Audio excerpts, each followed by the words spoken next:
அந்த அவங்கவுங்களுக்கு இஷ்ட தெய்வத்தை நினைச்சு பிரார்த்தனை பண்ணி கட்டி வச்சிடறோம். அந்த காரியம் குறிப்பிட்ட நாள் ஒரு 3 மாசத்துக்குள்ள அந்த காரியம் வெற்றியாகுது. நம்மளோட பிரார்த்தனை உண்மையாக இருந்தால் 3 மாசத்துல கண்டிப்பாக அது நிறைவேறும்.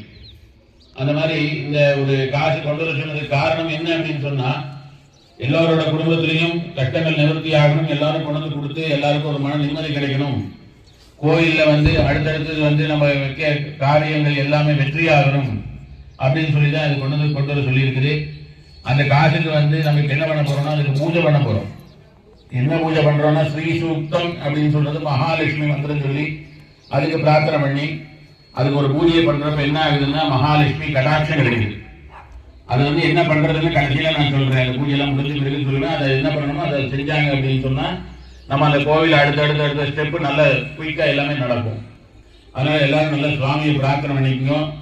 எல்லாரும் சின்ன சின்ன கருத்து வேறுபாடுகள் இருந்தாலும் அதெல்லாம் மறந்து கோவில்ல ஒரு ஆள் செய்ய முடியாது, எல்லாரும் சேர்ந்து தான் செய்யணும்.